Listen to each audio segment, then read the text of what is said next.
नमस्कार, आप देखें न्यूज 18 इंडिया और मैं हूं आपके साथ गायत्री शर्मा। सबसे पहले अपील, मास्क जरूर पहनें और अब तो अनलॉक की प्रक्रिया भी शुरू हो चुकी है। ऐसे में जिम्मेदारी आपकी और बढ़ जाती है कि आप मास्क जरूर पहनें, क्योंकि मास्क ही आपको कोरोना से बचाएगा। केसेस जरूर कम हो रहे हैं लेकिन खतरा अभी टला नहीं है, इसलिए बहुत जरूरी है कि आप जब घर से बाहर निकले तो मास्क पहने और सोशल डिस्टेंसिंग का पालन करें। और आइए बढ़ते आगे। यूपी में इटावा में समाजवादी पार्टी की युवजन सभा का नेता गैंगस्टर, जो कि जेल में बंद रहने के बाद जब रिहा हुआ तो जुलूस निकालते हुए सड़कों पर दिखाई दिया। इस नेता ने सरेआम नियमों की धज्जियां उड़ाई, कोरोना नियमों का उल्लंघन किया, जिसका वीडियो वायरल होने के बाद पुलिस एक्शन में आई। पुलिस ने 200 से ज्यादा लोगों पर केस दर्ज कर कई गाड़ियों को जब्त कर लिया है। 34 लोगों को लिया गया हिरासत में। जुलूस में हार माला पहने धर्मेंद्र यादव एक खुली गाड़ी में चलता दिखाई दे रहा था, जबकि उसके समर्थक उसकी गाड़ी के आगे पीछे दाएं बाएं गाड़ियों के दरवाजों के बाहर लटककर नारेबाजी करते और वीडियो बनाते दिखाई दे रहे थे। ये दो तस्वीरें हम आपको दिखा रहे हैं। आज पुलिस की तरफ से इस मामले में 200 से ज्यादा लोगों पर दर्ज किया गया है केस और 34 लोग हिरासत में। कई गाड़ियों को भी किया गया है जब्त।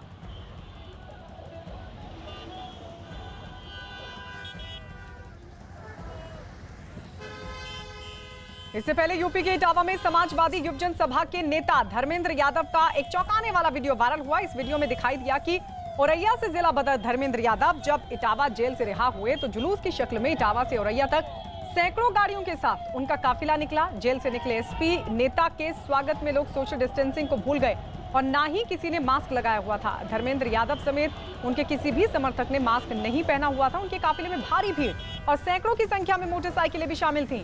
वहीं इस वीडियो के वायरल होते ही पुलिस ने धर्मेंद्र यादव समेत 200 लोगों पर दर्ज किया है केस और मामला सामने आने के बाद चौकी प्रभारी को निलंबित कर दिया गया है।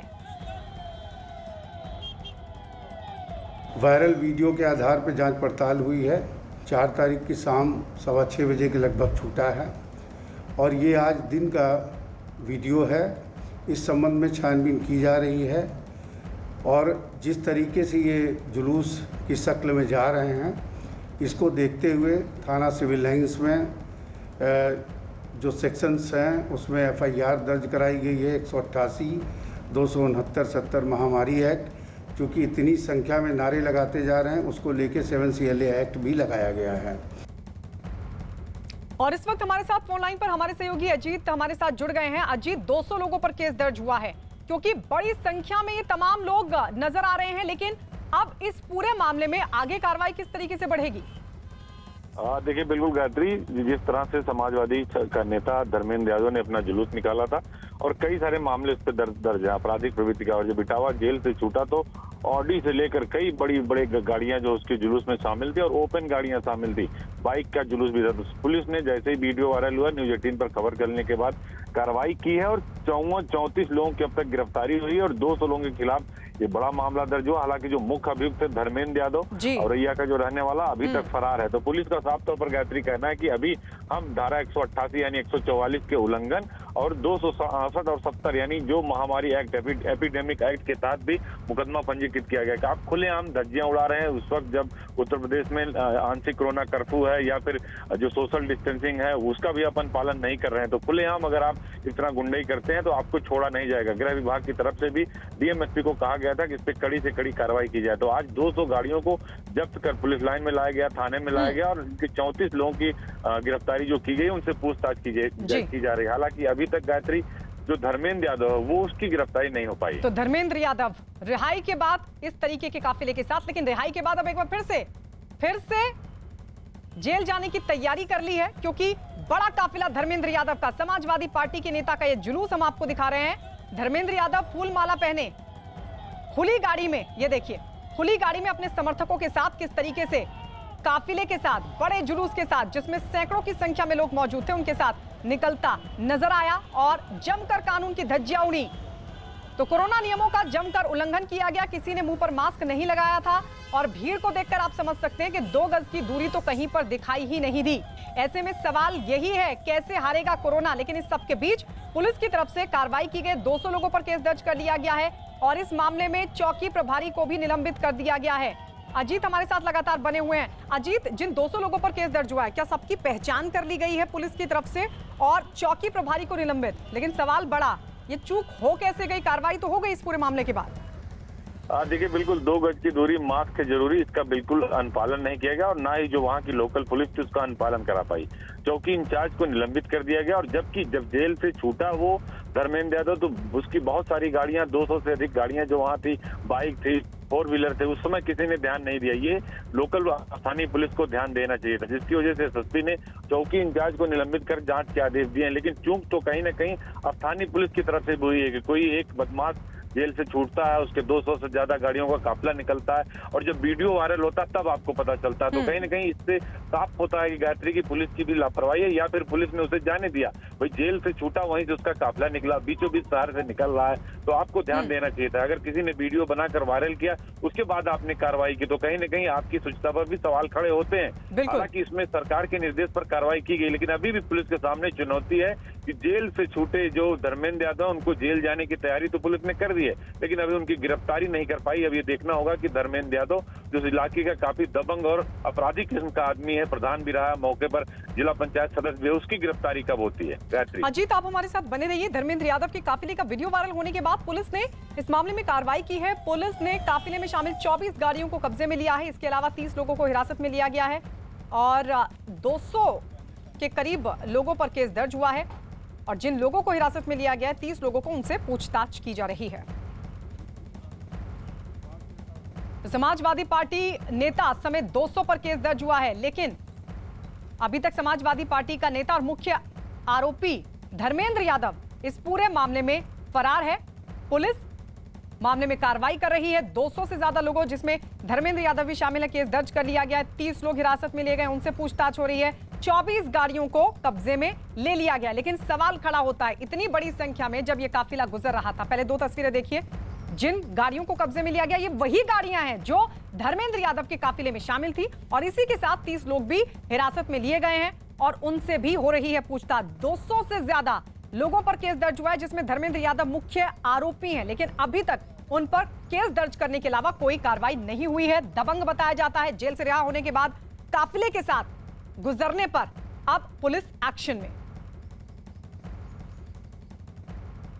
इटावा जेल से छूटने के बाद समाजवादी पार्टी के नेता धर्मेंद्र यादव की हूटर रैली के बाद उत्तर प्रदेश में हड़कंप मचा हुआ है। इटावा की पुलिस ने देर रात में ही मुकदमा दर्ज करने के बाद बड़ी कार्रवाई शुरू कर दी है। जिस तरह से पुलिस लाइन में यहाँ पर गाड़ियाँ खड़ी हुई हैं, ये सभी वो गाड़ियाँ बताई जा रही हैं जो कहीं ना कहीं समाजवादी पार्टी के नेता धर्मेंद्र यादव की हूटर रैली में शामिल थी। और ये जो सामने एक गाड़ी खड़ी हुई दिखाई दे रही है, जिस गाड़ी का नंबर UP 75 AC 9090 है, इसी गाड़ी में समाजवादी पार्टी का नेता धर्मेंद्र यादव सवार था। और ये गाड़ी कहाँ से बरामद हुई है इस बात का फिलहाल पुलिस नहीं बता पा रही है, लेकिन ऐसा लगता है कि जिस तरीके से छापेमारी की प्रक्रिया चल रही थी उसी के तहत ये गाड़ियाँ पकड़ी गई हैं। 24 गाड़ियां अब तक पकड़ी गई हैं और 34 लोग हिरासत में लिए गए हैं।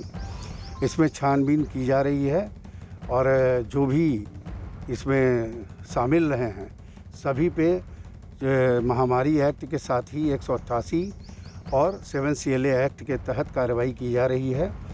इनमें जितने लोग शामिल पाए गए हैं उनको जेल भेजा जा रहा है।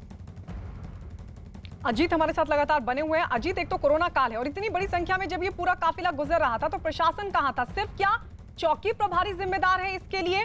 किससे इजाजत लेनी होती है अगर इस तरह की कोई समारोह किया जाता है या इस तरह का उल्लंघन होता है उसके लिए? और दूसरा सवाल ये कि धर्मेंद्र यादव को ढूंढने के लिए, उन पर कार्रवाई के लिए पुलिस की क्या रणनीति है?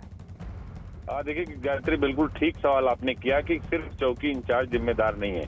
अगर आप जेल से छूटते और आपको जुलूस निकालना है, समारोह करना है, तो इसकी अनुमति लोकल मजिस्ट्रेट और थानाध्यक्ष दोनों देता है। थानाध्यक्ष की रिपोर्ट के बाद ये रिपोर्ट बाकायदा CO से होते, डिप्टी SP से होते हुए जिलाधिकारी कार्यालय जाता है, जहाँ से आपको अनुमति दी जाती है। पहली तो महामारी एक्ट में आपको इस तरह से अनुमति दी ही नहीं जा सकती। लेकिन अगर जुलूस निकाला जा रहा था, इतनी बड़ी संख्या में लोग औरैया से आए, इटावा जेल के पास इटावा के लोग एकत्रित हुए, तो ये वहाँ की जो लोकल इंटेलिजेंस ब्यूरो है, यानी जो LIU होती है, जिले की जो खुफिया एजेंसी होती है, उसने रिपोर्ट क्यों नहीं देखी? एक अपराधी छूट रहा है और इतनी गाड़ियां जेल के बाहर जमा हो रही हैं, उसका जुलूस निकलेगा। तो लोकल जो एलआई यूनिट है वो भी दोषी है, जो थाना अध्यक्ष है वो भी दोषी है। सिर्फ चौकी इंचार्ज पर कार्रवाई कर पुलिस अपना पल्ला झाड़ना चाहती है, जो बिल्कुल ठीक नहीं है। यानी इसमें और अधिकारियों पर भी कार्रवाई होनी चाहिए, क्योंकि उनकी भी जिम्मेदारी है उनके क्षेत्र से निकलना है। और अगर आपकी खुफिया पुलिस विभाग है वहां, तो उसने जानकारी क्यों नहीं दी। दूसरा, धर्मेंद्र यादव की गिरफ्तारी पुलिस अब तक नहीं कर पाई है। सिर्फ जो गाड़ियां 24 गाड़ियां बरामद की है उसको वो कह रहे कि मुकदमा दर्ज कर रहे हैं, हमने 7 क्रिमिनल एक्ट भी लगा दिया है, यानी बड़ी धारा लगाई है जिसमें उनकी बेल नहीं होगी 6 महीने तक।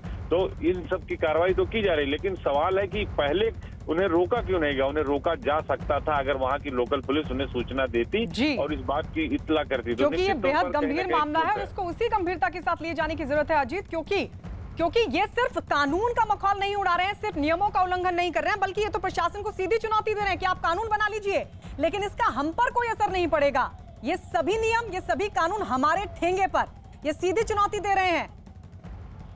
और इस तरीके से न सिर्फ चौकी प्रभारी जिम्मेदार है, बल्कि डीएम से लेकर एसडीएम और एलआईयू तक के जो जिम्मेदार अधिकारी हैं उन पर भी इसको लेकर कार्रवाई होनी चाहिए, ताकि संदेश जाए कि कोई कितना बड़ा दमन क्यों ना हो, लेकिन कानून के आगे, नियम के आगे सब बराबर हैं। ये 2 तस्वीरें हम आपको दिखा रहे हैं। कल किस तरीके से जुलूस निकाला गया था। धर्मेंद्र यादव जो फिलहाल फरार हैं, उनको ढूंढने की कोशिश हो रही है, लेकिन धर्मेंद्र यादव जेल से निकले और अब एक बार फिर जेल जाने की तैयारी, क्योंकि इतनी बड़ी संख्या में काफिले के साथ गुजर रहे थे। धर्मेंद्र यादव का ये पूरा काफिला था। धर्मेंद्र यादव गुजर रहा था अपने समर्थकों के साथ, फूल माला पहने, गाड़ियों में, एक एक गाड़ी में कई लोग। कोरोना नियमों का बिल्कुल पालन नहीं किया गया, ना किसी के मुंह पर मास्क था और ना ही सोशल डिस्टेंसिंग, क्योंकि एक गाड़ी में कई लोग सवार थे। और ऐसे में जिम्मेदारी प्रशासन की भी है। हालांकि चौकी प्रभारी को निलंबित कर दिया गया, लेकिन सवाल ये कि क्या सिर्फ चौकी प्रभारी इस पूरे मामले के लिए जवाबदेह है? क्या सिर्फ उसी पर कार्रवाई से बात बनेगी, या फिर उन सभी अधिकारियों पर भी कार्रवाई होनी चाहिए जिनकी जिम्मेदारी है? अगर इस तरह के मामले होते हैं तो फिर उन पर भी कार्रवाई बनती है, क्योंकि जिन पर रोकने की जिम्मेदारी है, अगर उसके बावजूद भी वो जिम्मेदारी को नहीं निभाते हैं और नहीं रोका जाता है, तो फिर उन पर कार्रवाई से ही एक बड़ा संदेश जाएगा।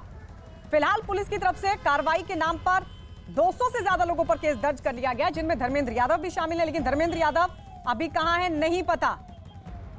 30 लोगों को हिरासत में